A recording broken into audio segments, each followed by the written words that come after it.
So it's welcome back to Mo Hotel Adventures, and we are talking winter survival. So what is in store? Oh my God.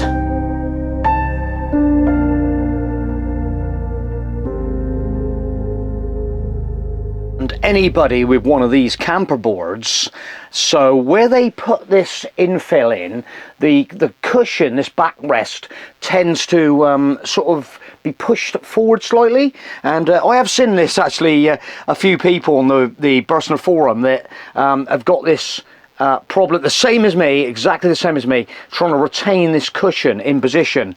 So it's been driving me mad for a while actually, and I've had loads of different styles of Velcro, little disc kind of adhesive pads that go on the vinyl. They don't seem to stick too well on the vinyl on this piece.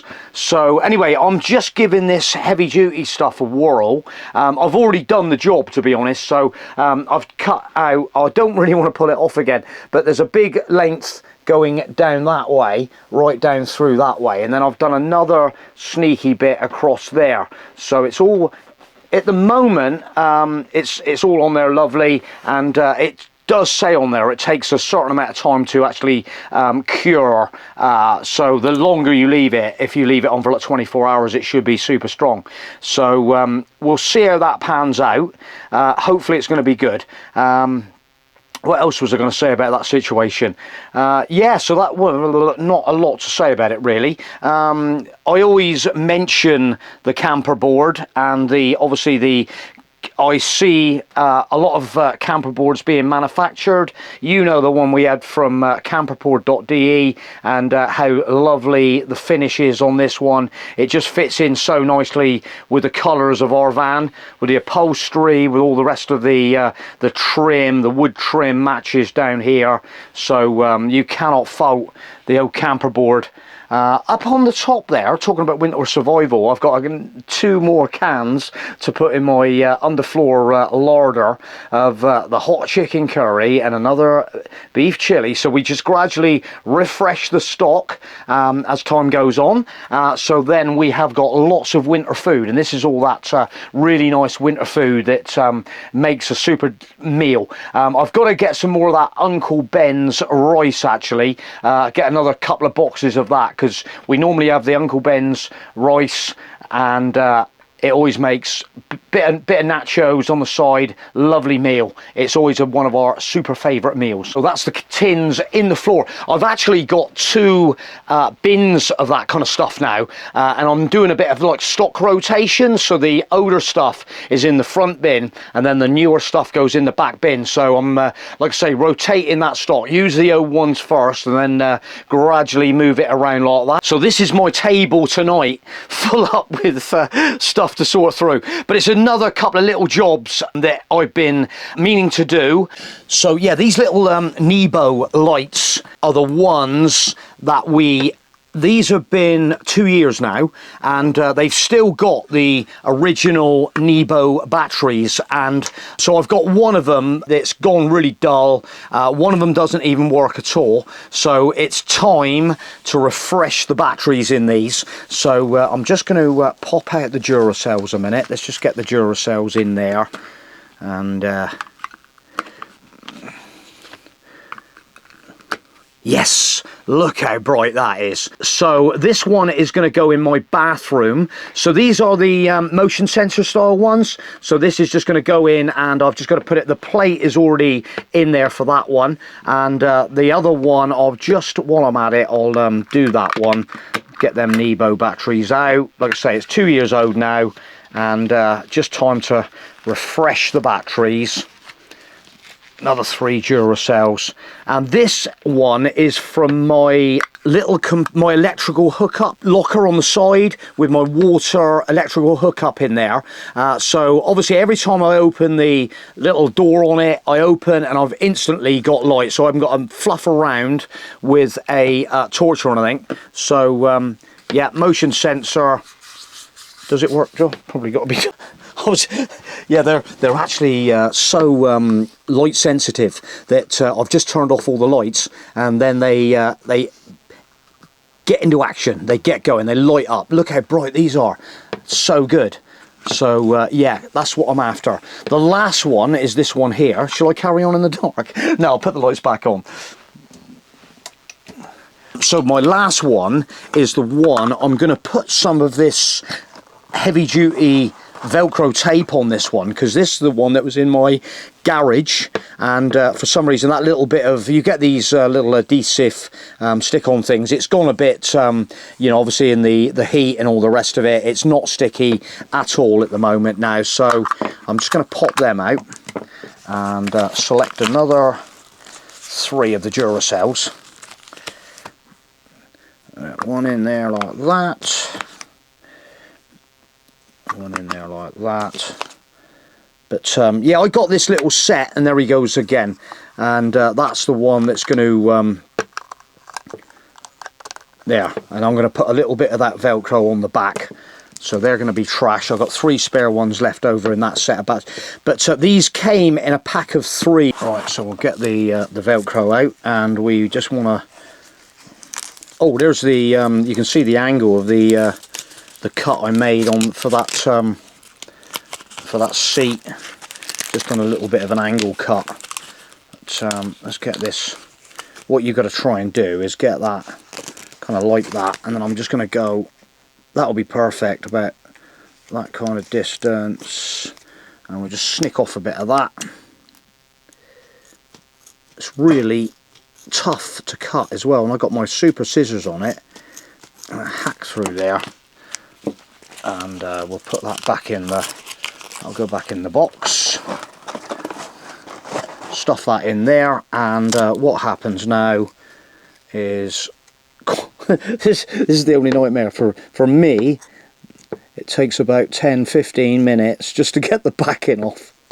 Right, this now is about half an hour later, and that's rubbish. There's the old batteries, they're all going for the bin as well, because they're all 2 years old.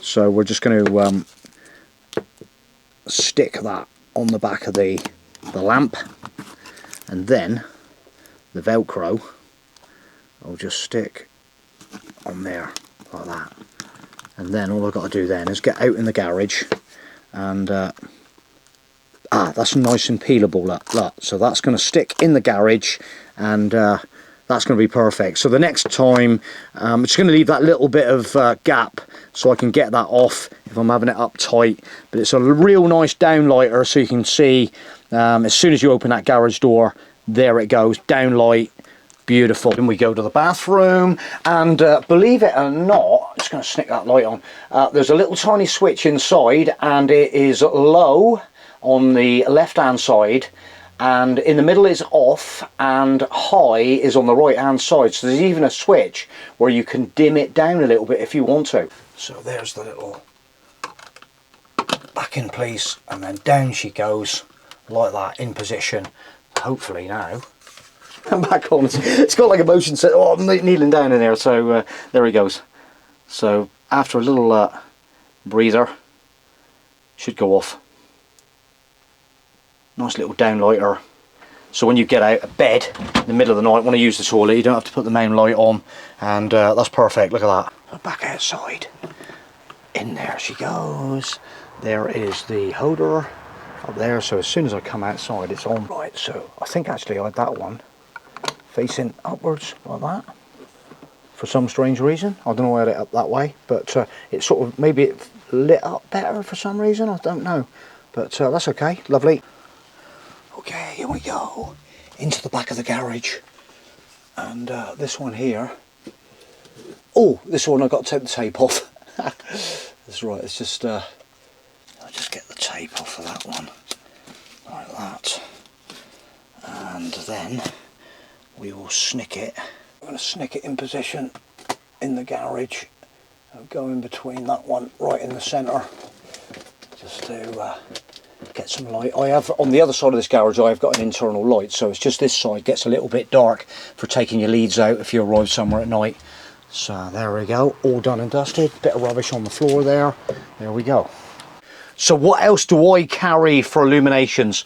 I have got a Nebo torch. It's got a mag nit on the bottom of it so you can stick it on things. Rechargeable, USB rechargeable, and really super bright. So that's my little handheld torch if you want to go when you go off like walking at night. And yeah, I find it super handy being like rechargeable. No messing around with batteries. Who messes around with batteries these days? The days of like mag lights. We had all the mag lights, all them big mag lights, the mini mag lights, and they're not too expensive these days. You can get a really good one for probably under 20 quid, really, rechargeable. So a Nebo little torch there. Totally recommend. Like I say, this one here now is 2 years old. It was just before we'd done the Scotland trip that I bought that one there. The little lights, head torch as well. This is a little head torch I've got, fully rechargeable as well. Smash it on your head. I find this super handy for doing the silver screen at night. I've got really good memories of this torch actually, because this is the one I was using, putting the silver screens on it, up on the Isle of Skye, and it was just such an epic night looking out over that landscape up there, watching the Calmag ferries go out across the ocean. But yeah, another really handy addition. And you know what it's like. Me, sometimes I'm in these predicaments where you're trying to see things and it's dark, you're trying to get stuff in and you want to sort of like get a screw in or something like that. Head torch, spot on. So what is the next thing we're going to be talking about?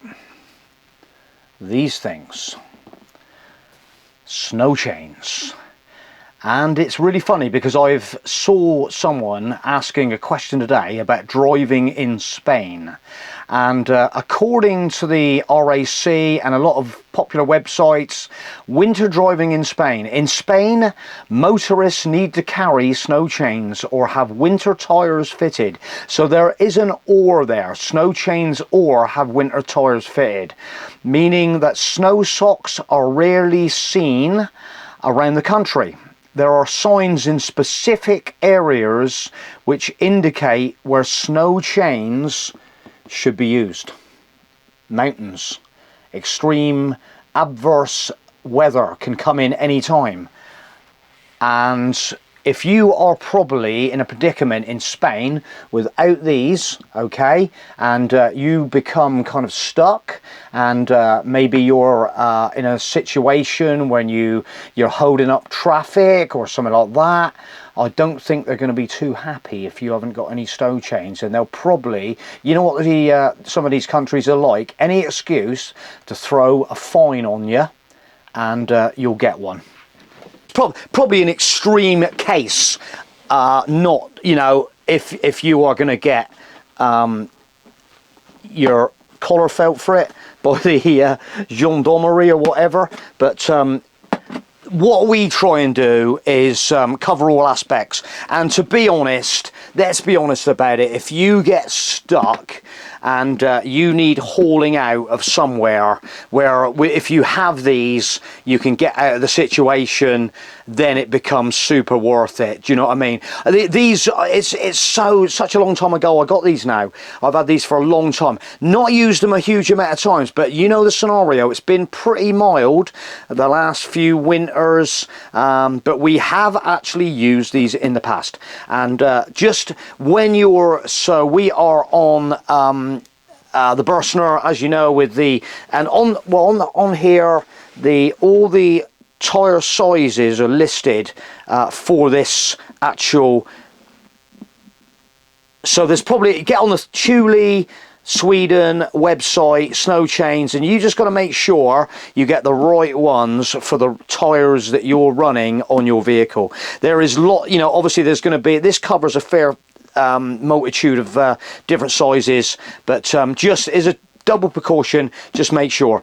These ones here are really, they're not bad to put on, to be honest, and sometimes I haven't put them on for a while actually, and I probably could do a refresh of my brain a little bit, but they're not too tedious. They've got this self-tensioning system on there so you can put them on. They've got some additional traction bars you can put in there to do extensions. Well, the last one on here is the anti-scratch nylon ball things that go around to protect your rim. We'll open the box, show you what's inside. There they are. 2 snow chains, Thule, and yeah, there you go. That's all you need, and they're not, like I say, they're not too hectic to put on. So get them in the back of your van, then you are 100%. You always got them with you just to get you out of the if you get stuck. Or it's preventing actually getting stuck. If you get in a situation where there's a lot of snow coming down, the snow becomes, you need to get in pronto and get these fitted on, and that is the name of the game. And then you will, once these are on, you will drive. You will be very surprised. I don't know if anybody's leave a comment. Anybody driven with snow chains on? Know how good it feels. It makes the steering back super positive. Get that traction back. Just gives you that confidence. The other one I was just going to show you. The thing that I carry, this has actually just been removed from my garage. I don't actually carry it in my motorhome, well, although I do love it. It's the my black diamond snow shovel. So it's aluminium, super lightweight. It's a T3, so a little tiny, shorty snow shovel. Yeah, so what happens with this one, on the handle, it's got a little knobble thing there that you just push in, and then it will just extend out and re-lock in, so you regain the shovel size length, the handle for shoveling. And again, always super handy to have kicking around if you get caught on that incline on the hill and there's a salt bin or something like that, and you just need to sprinkle some salt under the wheel. That again is going to get you out of the predicament, and it's super lightweight, fit in the back, easy. I'm just thinking of thumbnail ideas for this video. Hang on, let me just get my snow chains box there. What about what do you think? Combat the snow and ice, winter driving equipment. I think this is going to be the thumbnail. What do you think? How about that? Snow chains and a shovel. That'll do. Right, okay. Just before I go, a massive thank you to Brian, one of our top subscribers. Brian looks after us. He's always sending us super thanks. Brian, you don't need to do it, honestly. We'll at some point we're going to catch up and have a beer together. But he's just been to Bruges. I know he's been to Bruges, and he's appreciated all the information that we put in our videos of the arrival and stuff like that, things to do. So you know what bars to go to, Brian. You know what bars to go to. But now it looks like he's had an amazing time, and we are truly blessed that you went and that is what it's all about. We love inspiring people to go to these places, especially if you're like unsure and stuff. And I know you've been eyeing up the Austrian one. It's mate, it's equally as good. And so the inspiration goes on.